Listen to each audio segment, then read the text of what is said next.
नमः। ॐ भवप्रीता नमः। ॐ भवानी नमः। ॐ भवमोचनी नमः। ॐ आर्या नमः। ॐ मर्गा नमः। ॐ जया नमः। ॐ आद्या नमः। ॐ त्रिनेत्रा नमः। ॐ शूलधारिणी नमः। ॐ पिनाकधारिणी नमः। ॐ क्षिप्रा नमः। ॐ चण्डघण्टा नमः। ॐ महात्पा नमः। ॐ मन नमः। ॐ बुद्धि नमः। ॐ अहङ्कारा नमः। ॐ चित्तरूपा नमः। ॐ चित्ता नमः। ॐ चिति नमः। ॐ सर्वमन्त्रमायी नमः। ॐ सुन्दर नमः। ॐ सत्यानन्दस्वरूपिणि नमः। ॐ अनन्ता नमः। ॐ भाविनी नमः। ॐ भार्या नमः। ॐ बप्ला नमः। ॐ अभव्या नमः। ॐ सदादिति नमः। ॐ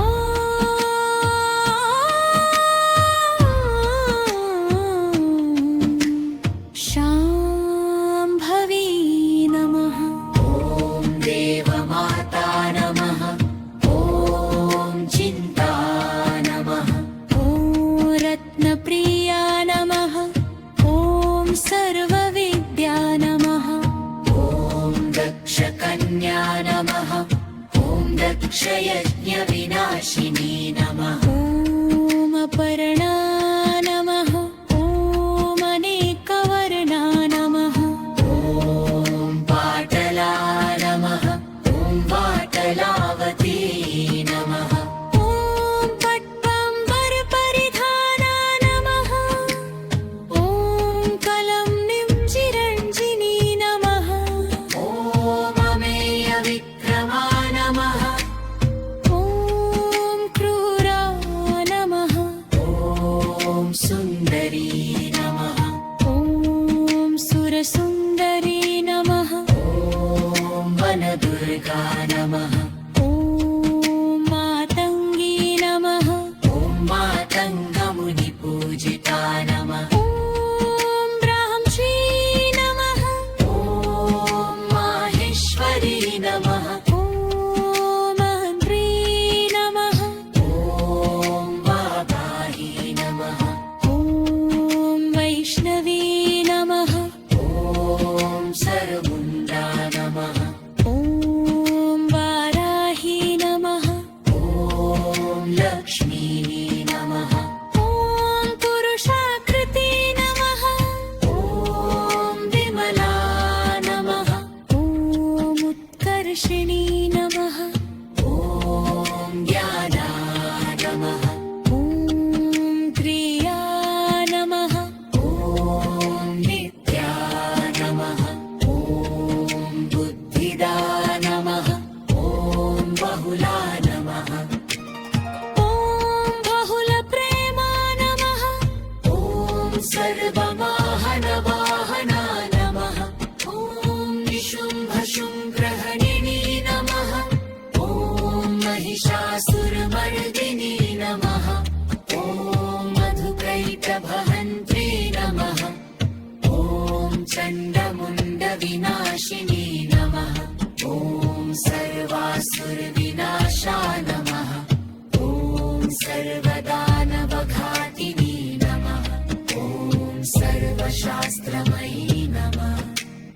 ॐ सत्या नमः। ॐ सर्वास्त्रधारिणी नमः। ॐ अनेकशस्त्रहस्ता नमः। ॐ अनेकस्त्रधारिणी नमः। ॐ कुमारी नमः। ॐ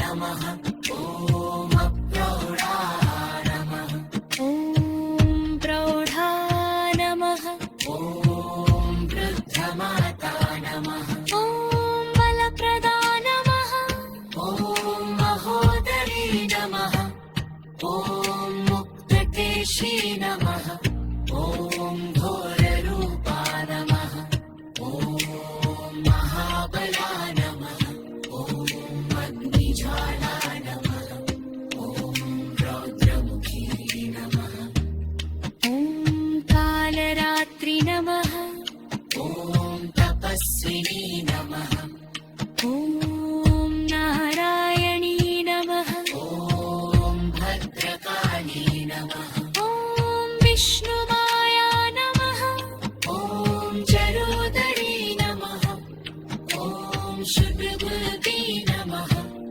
ॐ विराडी नमः ॐ अनन्तरूपा नमः ॐ परमेश्वरी नमः ॐ कात्यायनी नमः ॐ सवित्री नमः ॐ प्रत्यक्षा नमः ॐ ब्रह्मवादिनी नमः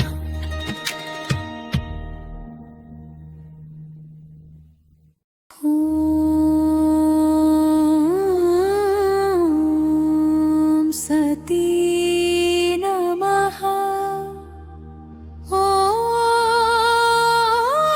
ॐ साधवी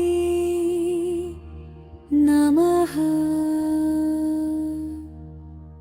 ॐ भवप्रीता नमः ॐ भवानी नमः ॐ भवमोचनी नमः ॐ माया नमः ॐ मर्गा नमः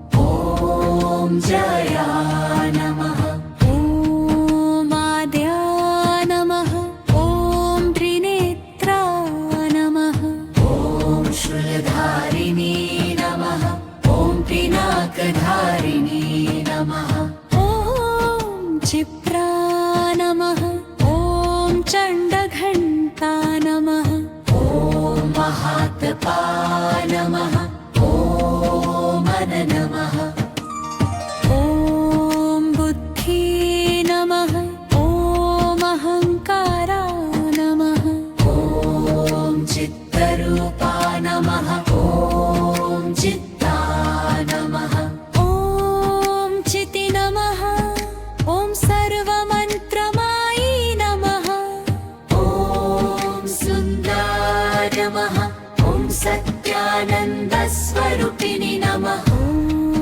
अनन्ता नमः ॐ भाविनी नमः ॐ भाव्या नमः ॐ बप्ला नमः ॐ अभव्या नमः ॐ सदागति नमः ॐ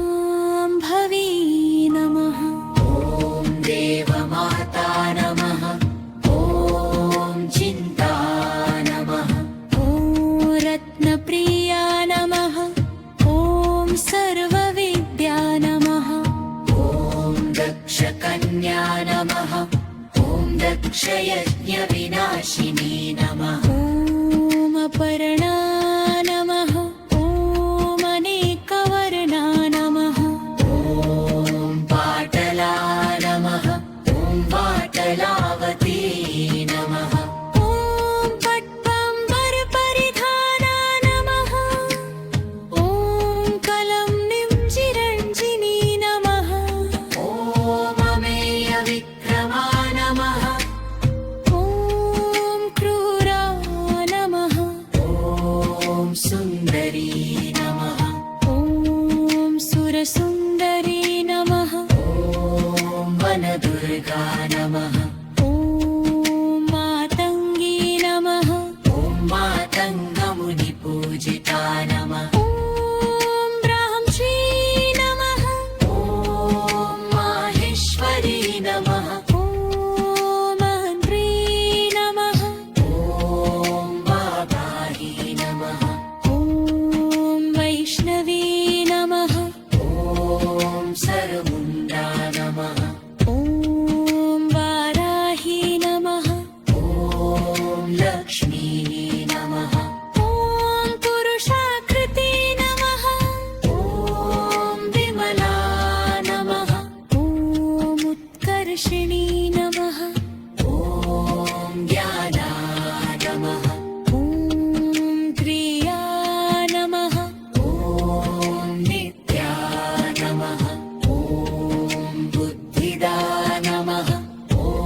बहुला नमः ॐ बहुलप्रेमा नमः ॐ सर्ववाहनवाहना नमः ॐ निशुम्भशुम्भग्रहणिनी नमः ॐ महिषासुरमर्दिनी नमः ॐ मधुप्रैतभहन्त्री नमः ॐ चण्डमुण्डविनाशिनी नमः ॐ सर्वासुरविनाशा नमः ॐ सर्वदानवघातिनी नमः ॐ सर्वशास्त्रमयी नमः ॐ सत्या नमः ॐ सर्वास्त्रधारिणी नमः ॐ अनेकशस्त्रहस्ता नमः ॐ अनेकस्त्रधारिणी नमः ॐ कुमारी नमः ॐ एककन्या नमः ॐ कैशोरी नमः ॐ युवती नमः ॐ यति नमः ॐ अप्रौढा नमः ॐ प्रौढा नमः ॐ वृद्धमाता नमः ॐ बलप्रदा नमः ॐ महोदरी नमः ॐ मुक्तकेशी नमः ॐ घोररूपा नमः ॐ महाबला नमः ॐ अग्निज्वाला नमः ॐ रौद्रमुखी नमः ॐ कालरात्रि नमः ॐ तपस्विनी नमः ॐ नारायणी नमः ॐ भद्रकाली नमः ॐ विष्णुमाया नमः ॐ जरोदरी नमः ॐ शुभृती नमः ॐ विराली नमः ॐ अनन्तरूपा नमः ॐ परमेश्वरी नमः ॐ कात्यायनी नमः ॐ सवित्री नमः ॐ प्रत्यक्षा नमः ॐ ब्रह्मवादिनी नमः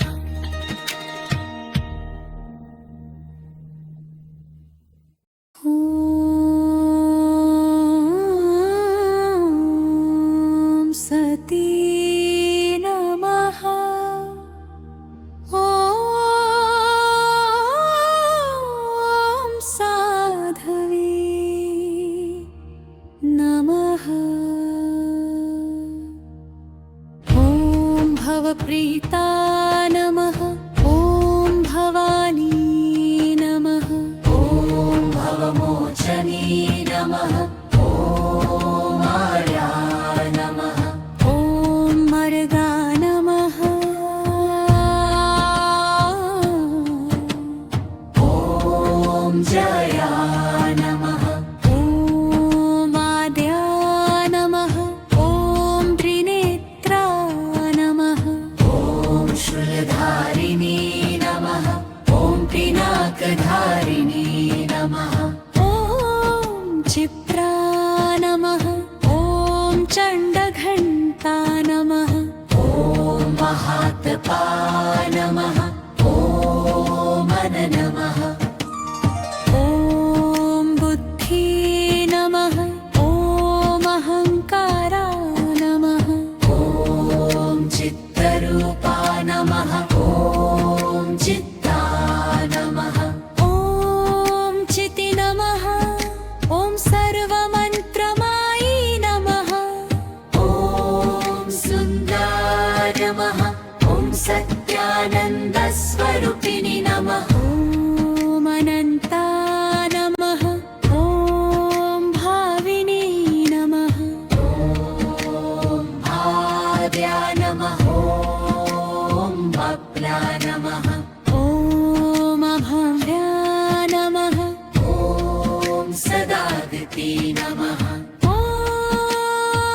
विनाशिनी नमः। ॐ अपर्णा नमः।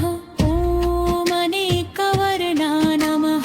ॐ पाटला नमः। ॐ पाटलावती नमः। ॐ पट्टम्बरपरिधाना नमः। ॐ कलम्निं चिरञ्जिनी नमः। ॐ अमेयविक्रमा नमः। ॐ क्रूरा नमः। ॐ सुन्दरी नमः। ॐ सुरसुन्दरी नमः। ॐ वनदुर्गा नमः। ॐ मातङ्गी नमः। ॐ मातङ्गमुनिपूजिता नमः। ॐ ब्राह्मी नमः। ॐ माहेश्वरी नमः। ॐ मन्त्री नमः। ॐ वाबाही नमः। ॐ वैष्णवी नमः। ॐ सर्वमुण्डा नमः। ॐ वाराही नमः। ॐ लक्ष्मी नमः। ॐ पुरुषाकृति नमः। ॐ विमला नमः। ॐ उत्कर्षिणी नमः। ॐ ज्ञाना नमः। ॐ क्रिया नमः। ॐ नित्या नमः।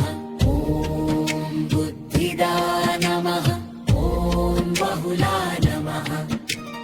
ॐ बहुलप्रेमा नमः। ॐ सर्ववाहनवाहना नमः। ॐ निशुम्भशुम्भ्रहणिनी नमः।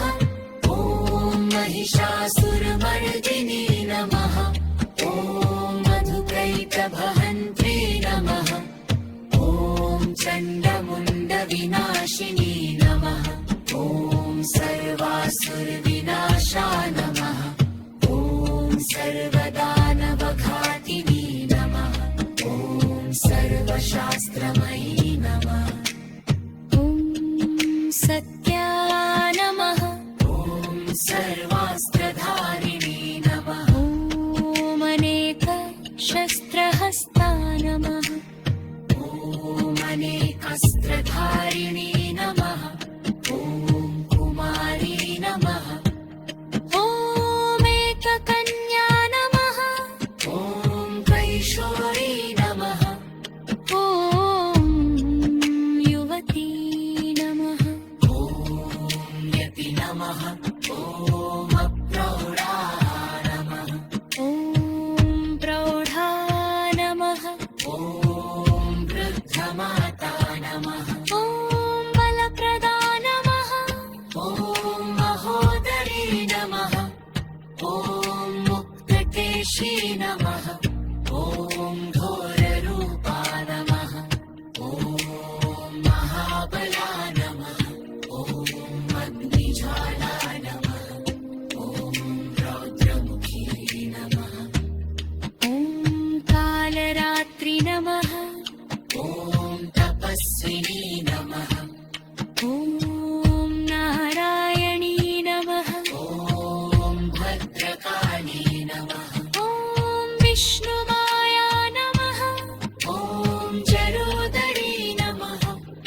ॐ शुभगुरुती नमः। ॐ विराली नमः। ॐ अनन्तरूपा नमः।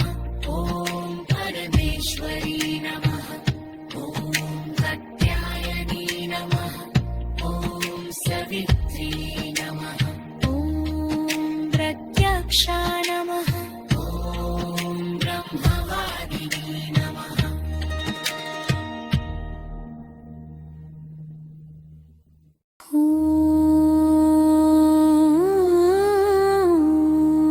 ॐ सती नमः।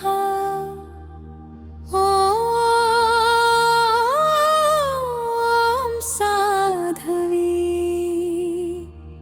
नमः।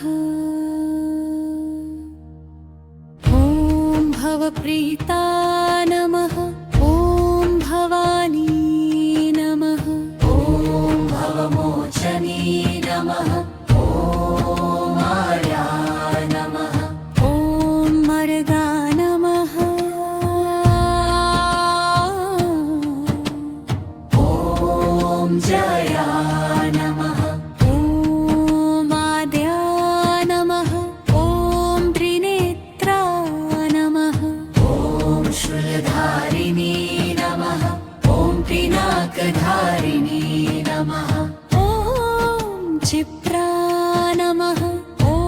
चण्डघण्टा नमः ॐ महात्पा नमः ॐ मन नमः ॐ बुद्धि नमः ॐ अहङ्कारा नमः ॐ चित्तरूपा नमः ॐ चित्ता नमः ॐ चिति नमः ॐ सर्वमन्त्रमायी नमः ॐ सुन्दर नमः ॐ सत्यानन्दस्वरूपिणि नमः ॐ अनन्ता नमः ॐ भाविनी नमः ॐ भार्या नमः ॐ बप्ला नमः ॐ अभव्या नमः ॐ सदागति नमः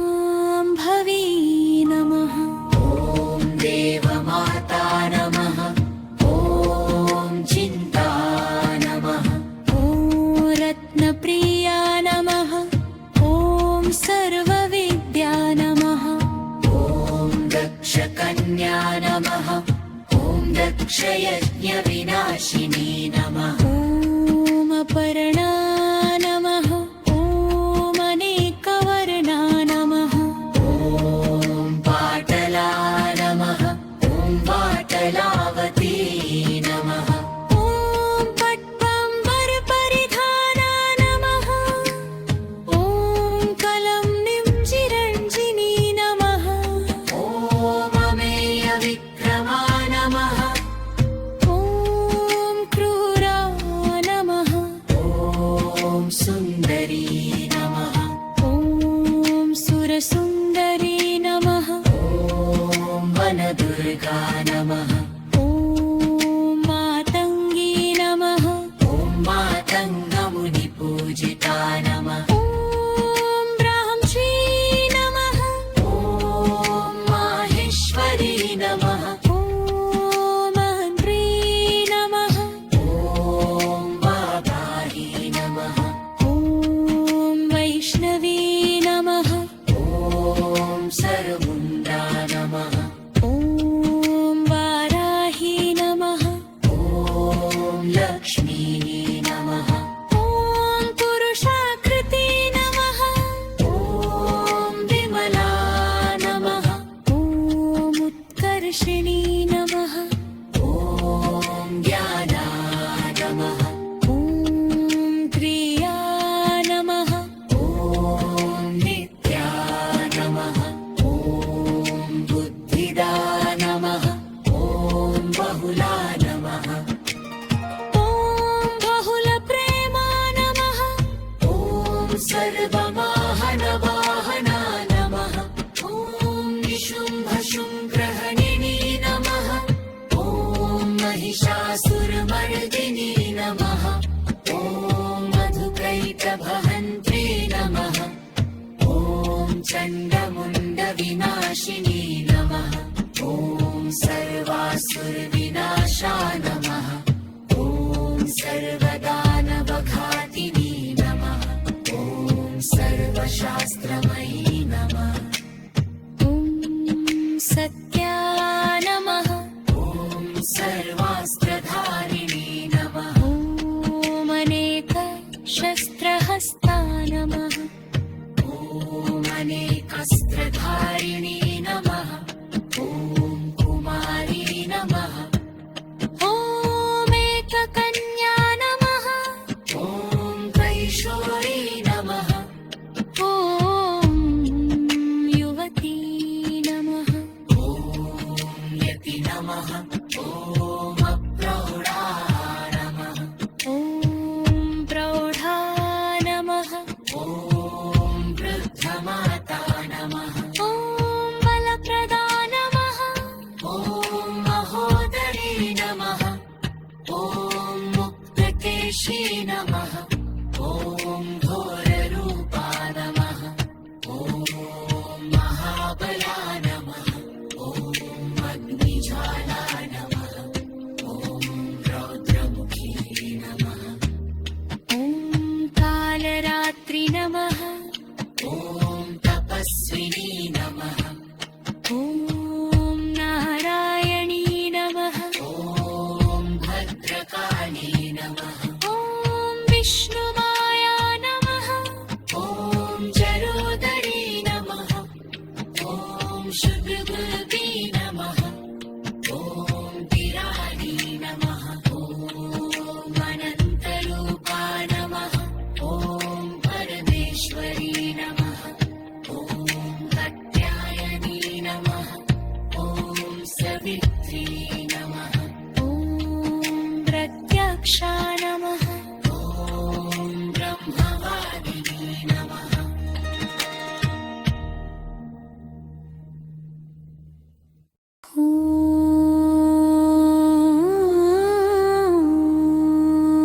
सरस्वती नमः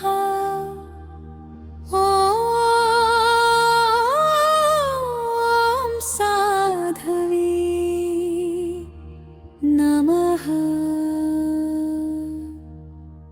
ॐ भवप्रीता नमः ॐ भवानी नमः ॐ भवमोचनी नमः ॐ आर्या नमः ॐ मर्गा नमः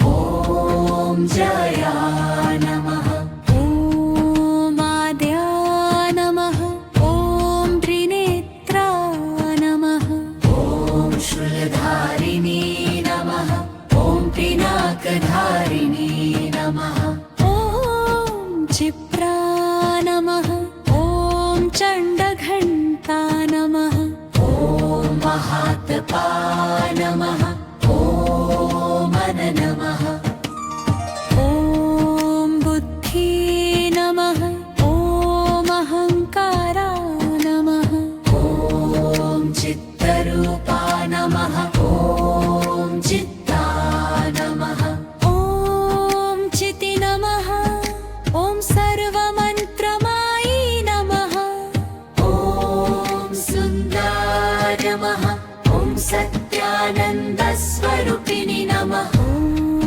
अनन्ता नमः ॐ भाविनी नमः ॐ भार्या नमः ॐ बप्ला नमः ॐ अभव्या नमः ॐ सदागति नमः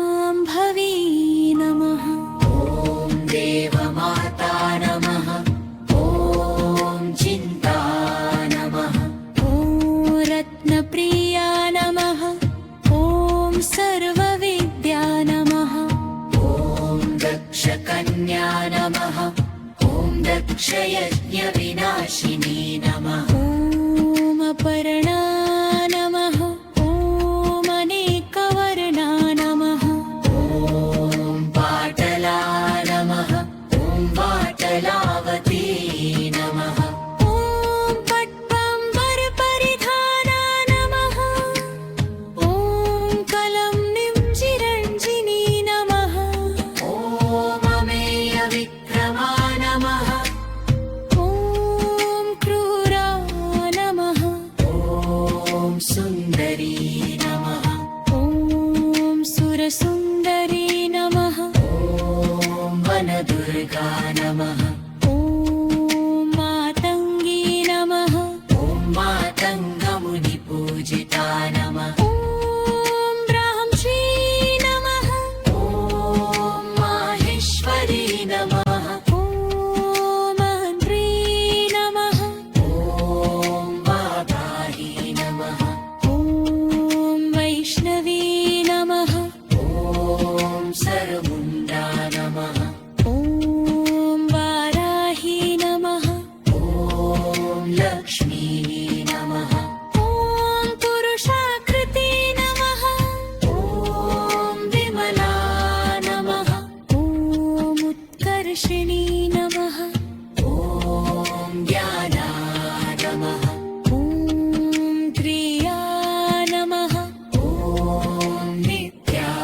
नमः ॐ बुद्धिदा नमः ॐ बहुला नमः ॐ बहुलप्रेमा नमः ॐ सर्ववाहनवाहना नमः ॐ निशुम्भशुम्भ्रहणिनी नमः ॐ महिषासुरमर्दिनी नमः ॐ मधुकैटभहन्त्री नमः ॐ चण्डमुण्डविनाशिनी नमः ॐ सर्वासुरविनाशा नमः ॐ सर्वदानवघातिनी नमः ॐ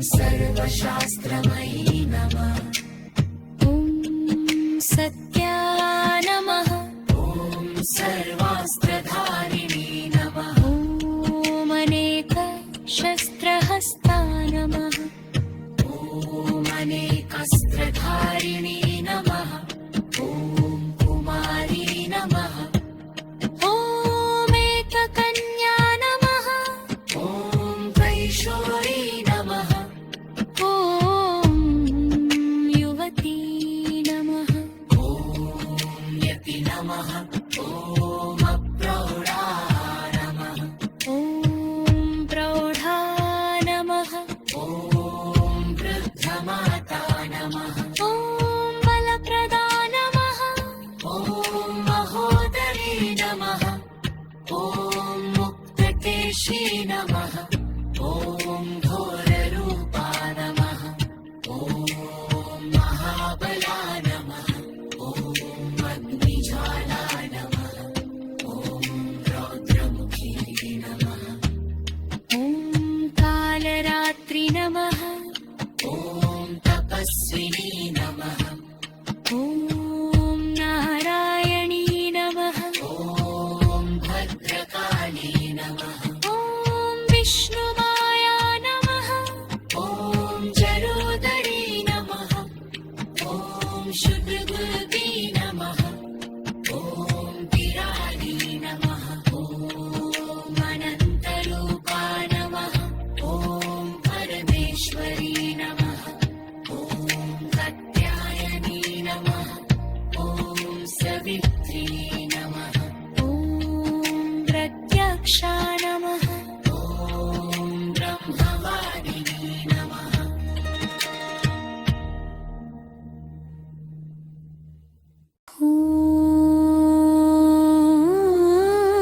ॐ सती नमः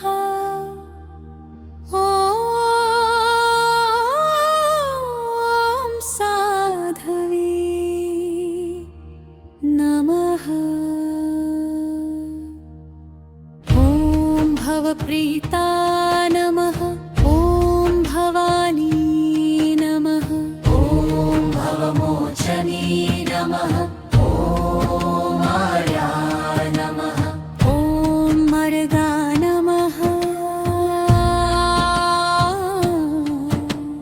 ॐ जया नमः ॐ आद्या नमः ॐ त्रिनेत्रा नमः ॐ शूलधारिणी नमः ॐ पिनाकधारिणी नमः ॐ क्षिप्रा नमः ॐ चण्डघण्टा नमः ॐ महात्पा नमः ॐ मन नमः ॐ बुद्धि नमः ॐ अहङ्कारा नमः ॐ चित्तरूपा नमः ॐ चित्ता नमः ॐ चिति नमः ॐ सर्वमन्त्रमायी नमः ॐ सुन्दर नमः ॐ सत्यानन्दस्वरूपिणि नमः ॐ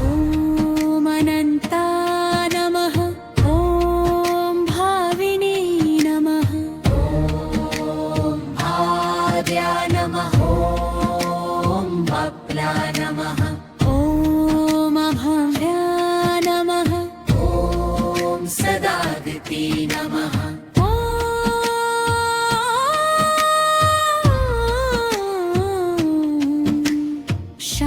शाम्भवी नमः ॐ देवमाता नमः ॐ चिन्ता नमः ॐ रत्नप्रिया नमः ॐ सर्वविद्या नमः ॐ दक्षकन्या नमः ॐ दक्षयज्ञविनाशिनी नमः ॐ अपर्णा नमः ॐ अनेकवर्णा नमः ॐ पाटला नमः ॐ पाटलावती नमः ॐ पट्टम्बरपरिधाना नमः ॐ कलं निम्जिरञ्जिनी नमः ॐ अमेयविक्रमा नमः ॐ क्रूर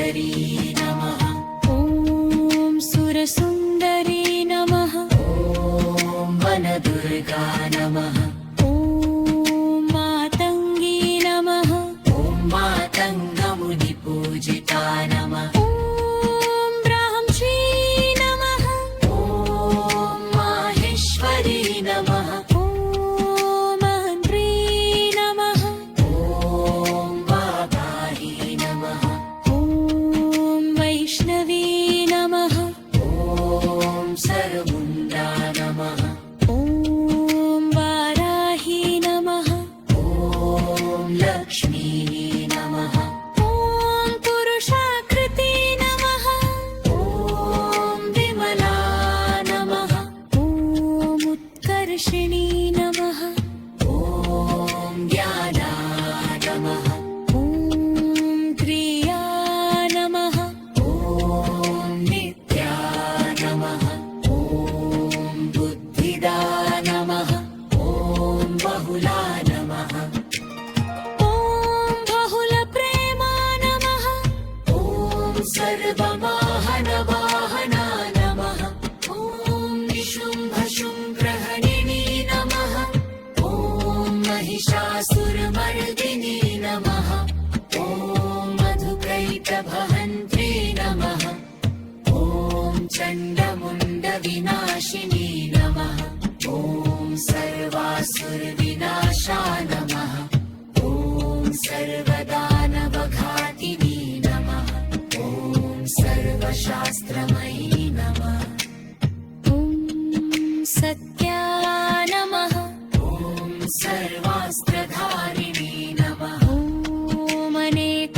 अनेकशस्त्रहस्ता नमः ॐ अनेकस्त्रधारिणी नमः ॐ कुमारी नमः ॐ एककन्या नमः ॐ कैशोरी नमः ॐ युवती नमः ॐ यति नमः ॐ अप्रौढा नमः ॐ प्रौढा नमः ॐ वृद्धमाता नमः ॐ बलप्रदा नमः ॐ महोदरी नमः ॐ मुक्तकेशी नमः ॐ घोररूपा नमः ॐ महाबला नमः ॐ अग्निज्वाला नमः ॐ रौद्रमुखी नमः ॐ कालरात्रि नमः ॐ तपस्विनी नमः ॐ नारायणी नमः ॐ भद्रकाली नमः ॐ विष्णुमाया नमः ॐ जलोदरी नमः ॐ शुभ्रगुरुदी नमः ॐ विराडी नमः ॐ अनन्तरूपा नमः ॐ परमेश्वरी नमः ॐ कात्यायनी नमः ॐ सवित्री नमः ॐ प्रत्यक्षा नमः ॐ ब्रह्मवादिनी नमः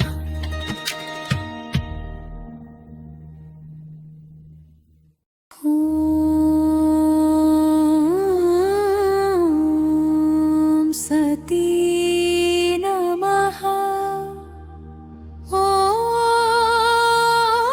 ॐ साधवी नमः ॐ भवप्रीता नमः ॐ भवानी नमः ॐ भवमोचनी नमः ॐ माया नमः ॐ मर्गा नमः ॐ जया नमः ॐ आद्या नमः ॐ त्रिनेत्रा नमः ॐ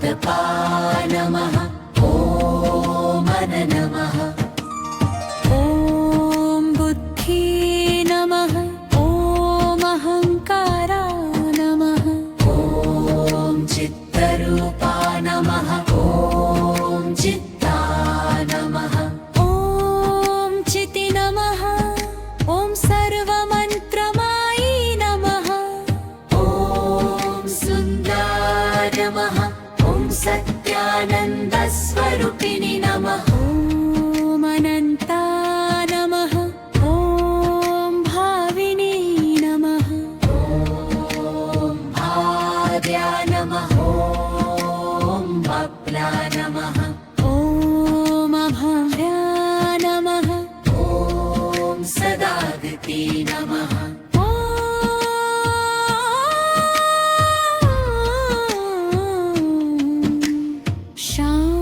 शाम्भवी नमः ॐ देवमाता नमः ॐ चिन्ता नमः ॐ रत्नप्रिया नमः ॐ सर्वविद्या नमः ॐ दक्षकन्या नमः ॐ दक्षयज्ञविनाशिनी नमः ॐ अपर्णा नमः ॐ अनेकवर्णा नमः ॐ पाटला नमः ॐ पाटलावती नमः ॐ पट्टम्बरपरिधाना नमः ॐ कलं निम्जिरञ्जिनी नमः ॐ अमेयविक्रमा नमः ॐ क्रूरा नमः ॐ सुन्दरी नमः ॐ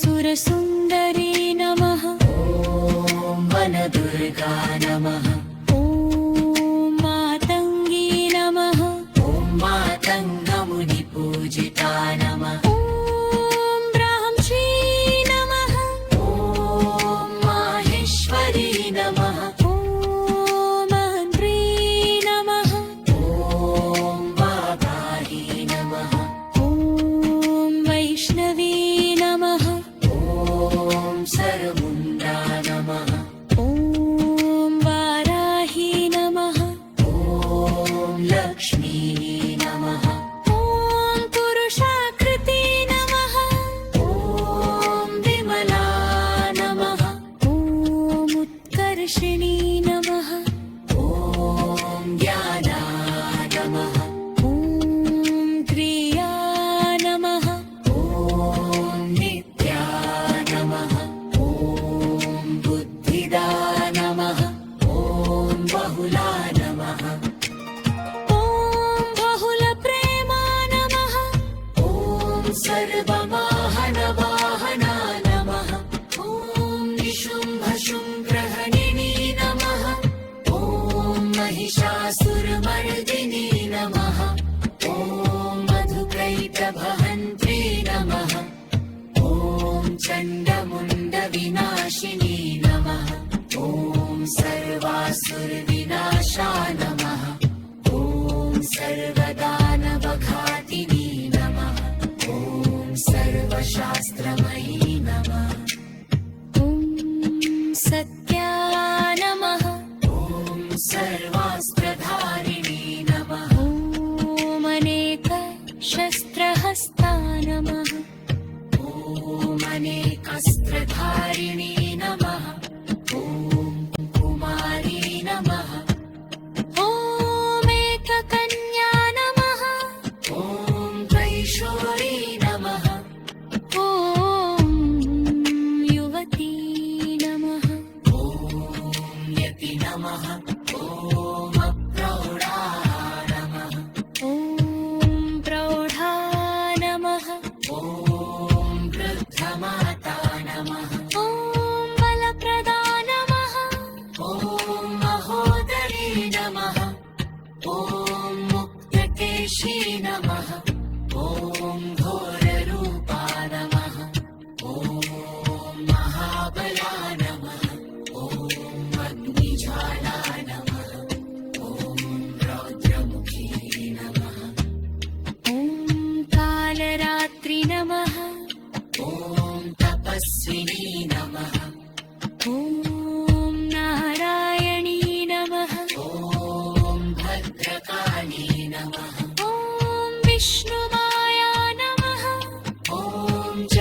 कामेश्वरी नमः ॐ कात्यायनी नमः ॐ सवित्री नमः ॐ प्रत्यक्षा नमः ॐ ब्रह्मवादिनी नमः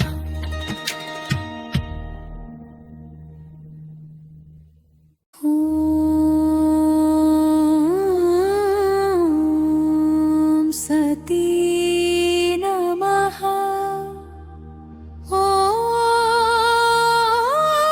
ॐ साधवी नमः ॐ भवप्रीता नमः ॐ भवानी नमः ॐ भवमोचनी नमः ॐ आर्या नमः ॐ मर्गा नमः ॐ जया नमः ॐ आद्या नमः ॐ त्रिनेत्रा नमः ॐ शूलधारिणी नमः ॐ पिनाकधारिणी नमः ॐ क्षिप्रा नमः ॐ चण्डघण्टा नमः ॐ महात्पा नमः ॐ मन नमः ॐ बुद्धि नमः ॐ अहङ्कारा नमः ॐ चित्तरूपा नमः ॐ चित्ता नमः ॐ चिति नमः ॐ सर्वमन्त्रमायी नमः ॐ सुन्दर नमः ॐ सत्यानन्दस्वरूपिणि नमः ॐ अनन्ता नमः ॐ भाविनी नमः ॐ भाव्या नमः ॐ बप्ला नमः ॐ अभव्या नमः ॐ सदागति नमः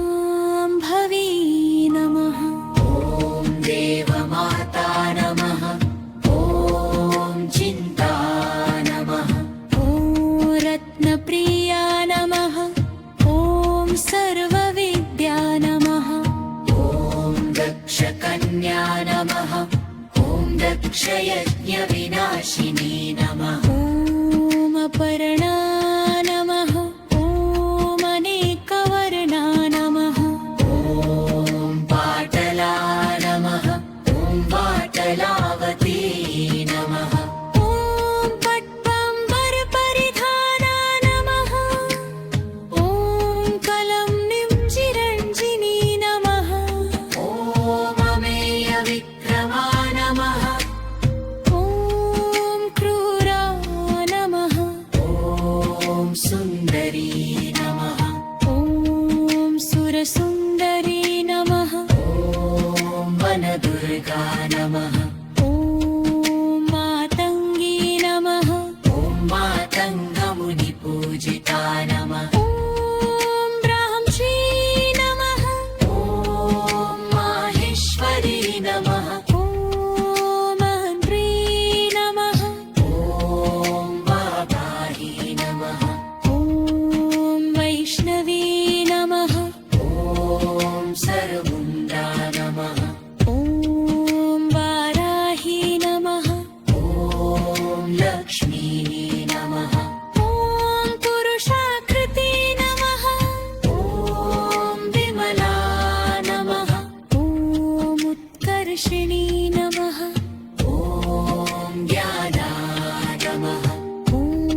चण्डमुण्डविनाशिनी नमः ॐ सर्वासुरविनाशाय नमः ॐ सर्वदानवघातिनी नमः ॐ सर्वशास्त्रमयी नमः ॐ सत्या नमः ॐ सर्वास्त्रधारिणी नमः ॐ अनेकशस्त्रहस्ता नमः ॐ अनेकस्त्रधारिणी नमः ॐ कुमारी नमः ॐ एककन्या नमः ॐ कैशोरी नमः ॐ युवती नमः ॐ यति नमः ॐ अप्रौढा नमः ॐ प्रौढा नमः ॐ वृद्धमाता नमः ॐ बलप्रदा नमः ॐ महोदरी नमः ॐ मुक्तकेशी नमः ॐ घोररूपा नमः ॐ महाबला नमः ॐ अग्निज्वाला नमः ॐ रौद्रमुखी नमः ॐ कालरात्रि नमः ॐ तपस्विनी नमः ॐ नारायणी नमः ॐ भद्रकाली नमः ॐ विष्णुमाया नमः ॐ जरोदरी नमः ॐ शुभ्रगुलती नमः ॐ विराडी नमः ॐ अनन्तरूपा नमः ॐ परमेश्वरी नमः ॐ कात्यायनी नमः ॐ सवित्री नमः ॐ प्रत्यक्षा नमः ॐ ब्रह्मवादिनी नमः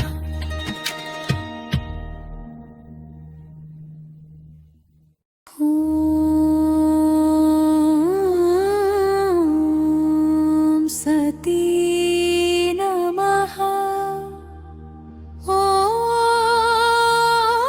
ॐ साधवी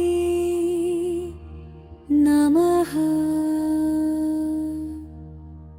ॐ भवप्रीता नमः ॐ भवानी नमः ॐ भवमोचनी नमः ॐ माया नमः ॐ मर्गा नमः ॐ जया नमः ॐ आद्या नमः ॐ त्रिनेत्रा नमः ॐ शूलधारिणी नमः ॐ पिनाकधारिणी नमः ॐ क्षिप्रा नमः ॐ चण्डघण्टा नमः ॐ महातपा नमः ॐ मन नमः ॐ बुद्धि नमः ॐ अहङ्कारा नमः ॐ चित्तरूपा नमः ॐ चित्ता नमः ॐ चिति नमः ॐ सर्वमन्त्रमायी नमः ॐ सुन्दर नमः ॐ सत्यानन्दस्वरूपिणि नमः ॐ अनन्ता नमः ॐ भाविनी नमः ॐ भार्या नमः ॐ बप्ला नमः ॐ अभव्या नमः ॐ सदादिति नमः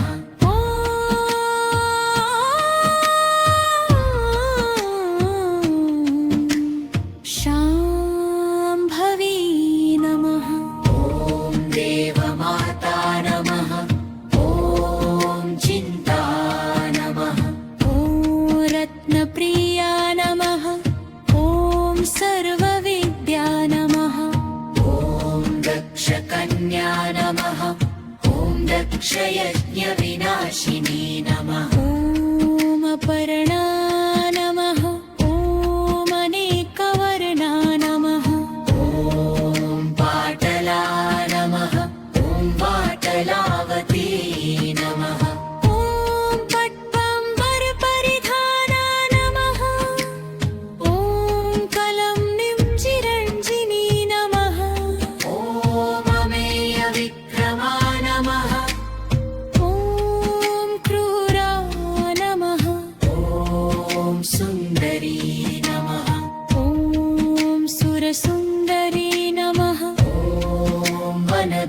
पूजिता नमः ॐ मातङ्गी नमः ॐ मातङ्गमुनिपूजिता नमः ॐ ब्राह्मी नमः ॐ माहेश्वरी नमः ॐ मन्त्री नमः ॐ वागाही नमः ॐ वैष्णवी नमः ॐ सर्वमुण्डा नमः ॐ वाराही नमः ॐ लक्ष्मी नमः ॐ पुरुषाकृति नमः ॐ विमला नमः ॐ उत्कर्षिणी नमः ॐ ज्ञाना नमः ॐ क्रिया नमः ॐ नित्या नमः ॐ बुद्धिदा नमः ॐ बहुला नमः ॐ बहुलप्रेमा नमः ॐ सर्ववाहनवाहना नमः ॐ निशुम्भशुम्भग्रहणिनी नमः ॐ महिषासुरमर्दिनी नमः ॐ मधुकैटभहन्त्री नमः ॐ चण्डमुण्डविनाशिनी नमः ॐ सर्वासुरविनाशा नमः ॐ सर्वदानवघातिनी नमः ॐ सर्वशास्त्रमयी नमः ॐ सत्या नमः ॐ सर्वास्त्रधारिणी नमः ॐ अनेकशस्त्रहस्ता नमः ॐ अनेकस्त्रधारिणी नमः ॐ कुमारी नमः ॐ एककन्या नमः ॐ कैशोरी नमः ॐ युवती नमः ॐ यति नमः ॐ अप्रौढा नमः ॐ प्रौढा नमः ॐ वृद्धमाता नमः ॐ बलप्रदा नमः ॐ महोदरी नमः ॐ मुक्तकेशी नमः ॐ घोररूपा नमः ॐ महाबला नमः ॐ अग्निज्वाला नमः ॐ रौद्रमुखी नमः ॐ कालरात्रि नमः ॐ तपस्विनी नमः ॐ नारायणी नमः ॐ भद्रकाली नमः ॐ विष्णुमाया नमः ॐ जरोदरी नमः ॐ शुभगुल्बी नमः ॐ विराली नमः ॐ अनन्तरूपा नमः ॐ परमेश्वरी नमः ॐ कात्यायनी नमः ॐ सवित्री नमः ॐ प्रत्यक्षा नमः